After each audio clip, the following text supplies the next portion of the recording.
Nahmaduhu wa nusalli wa nusallimu ala rasulihil karim, amma ba'du.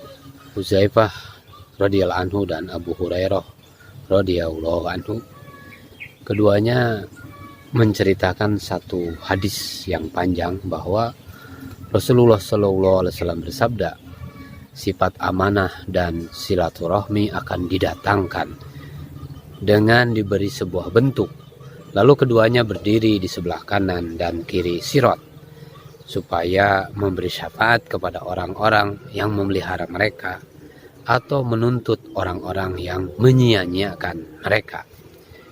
Maka lewatlah orang yang pertama di antara kalian yang cepatnya seperti kilat. Saya berkata kepada Nabi SAW, demi ayah, engkau dan ibuku, adakah sesuatu yang cepat seperti kilat? Beliau SAW menjawab, tidakkah engkau perhatikan kilat, bagaimana ia berlalu dan kembali dalam sekejap mata? Kemudian ada yang lewat seperti angin, ada yang seperti burung, dan ada yang seperti seekor pelari cepat. Orang-orang akan melewati sirat sesuai dengan amal-amal mereka. Ini yang perlu diperhatikan, orang-orang akan melewati sirat sesuai dengan amal-amal mereka. Dan ketika itu Nabi kalian SAW berdiri di tepi sirat dan berkata, wahai Robku, selamatkan mereka, selamatkanlah mereka. Demikian seterusnya sampai pada orang-orang yang lemah amalnya, sehingga karena sangat lemahnya orang itu tidak mampu berjalan kecuali merangkak di atas sirat. Beliau bersabda lagi, dan pada kedua tepi sirat bergelantungan kail-kail tajam yang siap diperintah untuk mengail siapa saja yang disuruh untuk dikail.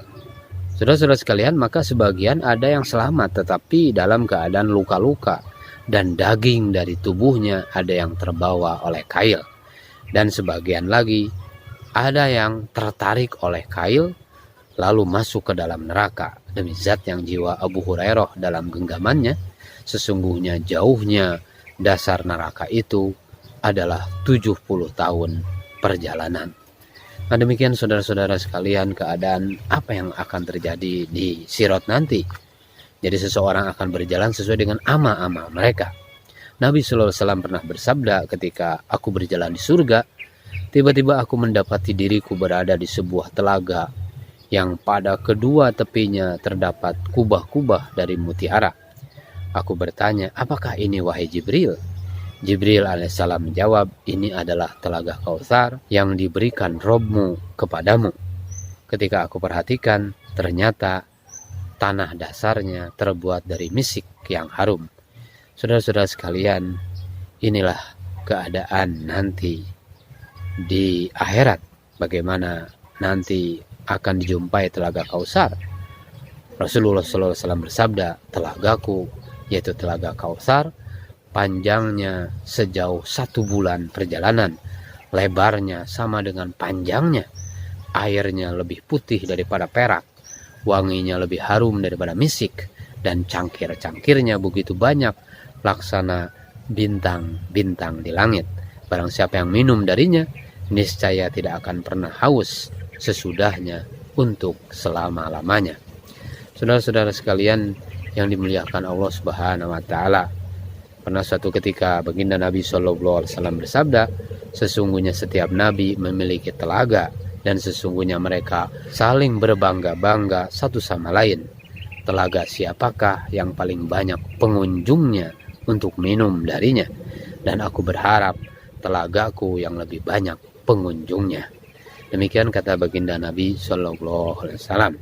Rasulullah SAW bersabda, barang siapa yang bersaksi bahwasanya tiada yang berhak disembah kecuali Allah Subhanahu wa taala yang esa, tiada sekutu baginya, bahwasanya Muhammad SAW adalah hamba dan utusannya, bahwasanya Isa adalah hamba Allah dan utusannya, juga kalimatnya yang dia letakkan ke dalam rahim Maryam dan ruh darinya, dan bahwasanya surga itu adalah hak dan neraka juga hak, maka pasti Allah Subhanahu wa taala akan memasukkannya ke dalam surga betapapun amal yang telah ia lakukan. Saudara-saudara sekalian yang dimuliakan Allah Subhanahu wa taala, seorang sahabat radhiyallahu anhu menambahkan bahwa dia akan masuk ke dalam surga dari 8 pintu surga yang mana saja yang dia sukai. Saudara-saudara sekalian, maka inilah keadaan bagi orang-orang yang bertakwa kepada Allah Subhanahu wa taala. Allah Subhanahu wa taala berfirman yang mafhumnya, aku telah menyediakan bagi hamba-hambaku yang soleh sesuatu yang belum pernah dilihat oleh mata, belum pernah terdengar oleh telinga, dan tidak pernah terlintas dalam hati seseorang. Jika kalian mau membaca ayat fala ta'lamu nafsum ma ukhfiya lahum min qurrati ayunin, tiada seorang pun yang tahu apa yang disembunyikan untuk mereka, sesuatu yang menyedapkan pandangan mata. Semoga Allah Subhanahu wa taala selamatkan kita dari masalah di kubur, masalah di mizan, di sirat. Ketika tadi telah dijelaskan betapa banyak orang yang celaka, dia di sirat kemudian masuk ke dalam neraka. Kita juga memohon kepada Allah Subhanahu wa taala agar Allah Subhanahu wa taala selamatkan kita menuju kepada surganya Allah Subhanahu wa taala. Semoga Allah Subhanahu wa taala selamatkan kita, semoga Allah Subhanahu wa taala jaga iman dan amal kita sampai nanti menuju surganya Allah Subhanahu wa taala. Subhanallah wa bihamdihi, subhanakallahumma wa bihamdika, asyhadu an la ilaha illa anta, astaghfiruka wa atubu ilaik.